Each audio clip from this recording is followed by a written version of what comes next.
So why do you love hip hop? Why do I love hip hop? Yeah. Who said I love it?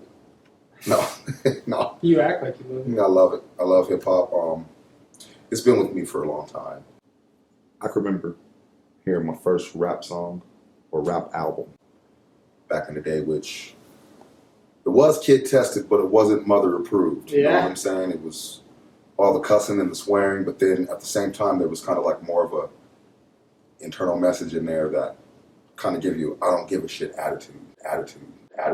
You know what I mean? In a sense, Definitely. where if anything kind of like bothers you or whatever, you can go into that world, listen to that material, and feel pretty much okay with whatever was going on. You know what I mean? Whether you was living in poverty or if you was living somewhere on the East Bench or whatever, it was still very relatable. You know what I'm saying? It was kind of like more of like a rebellious art form, if you will. Yeah. Which is why I really kind of gravitated towards it. You know, Sure. especially, coming from my family background was a lot of churchy people and stuff, and it just was taboo to listen to hip hop. You know what I mean? It was like a no-no. Really? So, yeah. So why do you like hip hop, man? I mean, I'm curious. Curious.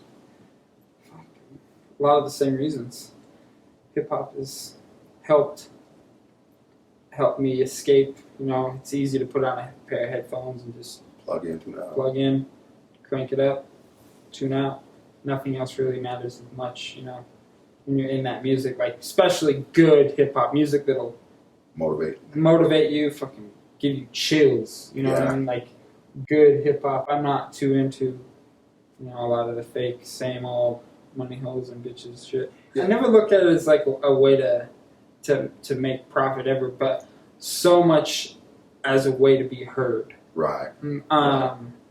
It's so much easier, it seems, to pick up a microphone and just go at it, expressing exactly what I have to say in lyrics for me, rather than a lot of the time sitting down and talking to somebody. Like, I would rather be on stage in front of a handful of people than one-on-one a lot of the time. You can listen to the hip-hop, the music I've created for the last 7-8 years and go back and think, like, what kind of vibes I was in at that time in my life just by listening to the music. Because there was the political times, there was the happy-go-lucky times, and there was the dark times, and all that is very expressed. And man, we can call that the hip-hop time machine. The timeline, the time machine. Hip-hop chronological timeline, you know. Just man. Kind of going back in time and seeing, like, you're right, what was I feeling at that moment? Yeah. Hey, why did I write that? It can take you right back to that same moment, too. Like, who was I listening to at that time? You know what's kind of funny, too? I find myself really not listening to a lot of hip-hop, like, lately. You know what I mean? And I think I've always been inspired by other genres of music outside of hip-hop that inspired me to want to write about something. You know what I mean? Like, it could be rock or a classic R&B joint or just some instrumental jazz music, and then all of a sudden I find myself getting inspiration to write a lyric or something like that and make it hip hop. Yeah. You see what I'm saying? Mm-hmm. And that had nothing to do with like the art form of sampling, but it just had a lot to do with inspiration, like what actually motivated me to like want to write a lyric.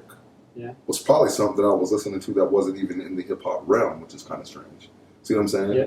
So it's an interesting thing there, that hip hop stuff that we love so much. Definitely. You know what I mean? It's very interesting. It's life.